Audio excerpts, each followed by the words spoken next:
ദേവിയെ കുറിച്ച് ആന്റി പറഞ്ഞില്ലേ? ഇതുപോലൊരു പെണ്ണിന്റെ വിലയെപ്പറ്റി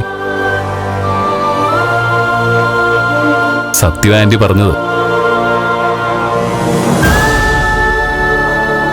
നന്ദനെ പോലെ 5 പൈസയ്ക്ക് കൊള്ളരുതാത്ത ഒരുത്തന്റെ കൂടെ ദേവിക പോകരുതായിരുന്നു.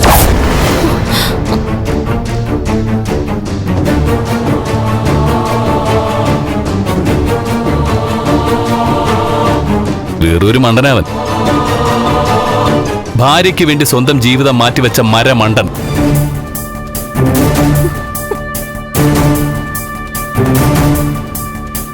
എന്നിട്ടിപ്പോ ദേ അവന് കിട്ടുന്ന അഭിപ്രായം കണ്ടില്ലേ? വേണം, അവന് അങ്ങനെ തന്നെ വേണം. അവന് മാത്രമല്ല, സ്നേഹിക്കാൻ മാത്രം അറിയാവുന്ന എല്ലാവർക്കും അത് തന്നെ കിട്ടണം. മുരളിയേട്ടാ, അതിപ്പോ മോളെ നീ മിണ്ടാതിരിക്കും മോളെ. അമ്മയുടെ പ്രസംഗം കഴിഞ്ഞല്ലേ? ഇനി മുരളിയേട്ട ഒന്ന് പറഞ്ഞോട്ടെ.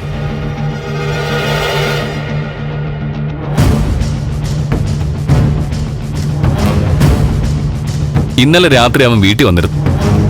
കാര്യമെല്ലാം അവൻ പറഞ്ഞു. ഞാൻ അവനോട് പറഞ്ഞ എന്താണെന്ന് ഗൗരിയോട് ചോദിച്ചു നോക്ക്. ഇങ്ങോട്ട് വന്ന് രാധികാന്റിയോടൊന്ന് സംസാരിക്കാന്ന്.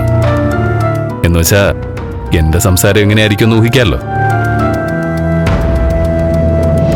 ഇന്നലെ നന്ദന്റെ സ്ഥാനത്ത് ഞാനായിരുന്നു എന്നിരിക്കട്ടെ, ഞാൻ നന്ദനെ പോലെ തിരിച്ചു പോവില്ല.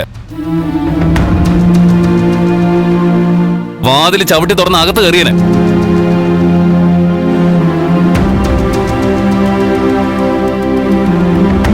എന്റെ ഭാര്യയ്ക്ക് സമ്മതമാണെങ്കിൽ ഞാൻ കൊണ്ടുപോയിരിക്കും.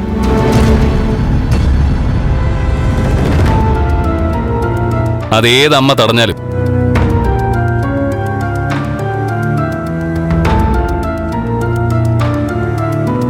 നന്ദന് നട്ടലില്ലാത്തോണ്ട് ഇങ്ങനെയെന്ന് നിങ്ങൾക്ക് പലർക്കും തോന്നാം. എന്നാൽ അവൻ ഇത്തിരി സ്നേഹക്കൂടുതലുള്ളവനാണെന്ന് ഞാൻ പറയും.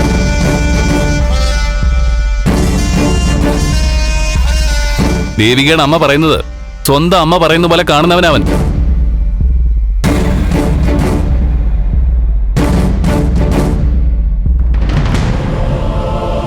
അങ്കിൾ ഇരിക്കുമ്പോ ഞാൻ വലിയ ആളായി സംസാരിക്കുന്നെന്ന് കരുതരുത്. എന്റെ കൂട്ടുകാരന്റെ മഹത്വം പറയുന്നതുമല്ല. നന്ദനെ പോലൊരാളെ കുടുംബത്ത് കിട്ടാൻ ഭാഗ്യം ചെയ്യണം.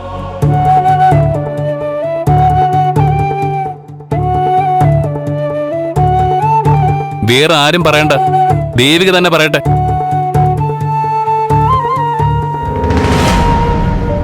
നന്ദനോട് ഏതെങ്കിലും സമയത്ത് വെറുപ്പ് തോന്നിയിട്ടുണ്ടോ ദേവികയ്ക്ക്? ഇല്ല.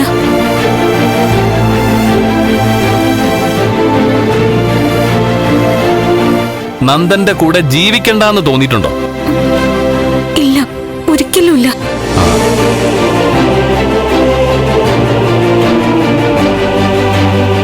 നന്ദുന്റെ ഭാര്യയാ ഞാൻ. കേട്ടോ, അതാ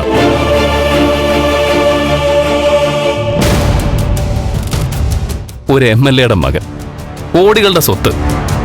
ഒരു ദേവികയല്ല, ഒരു 50,000 ദേവികയെങ്കിലും അവന് കിട്ടും.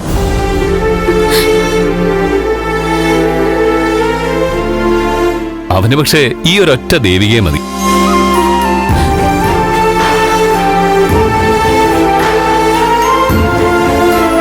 ഈ ദേവികയ്ക്ക് വേണ്ടി അവൻ കുടുംബത്തിലെ അമ്മയോട് കലാപം നടത്തുക.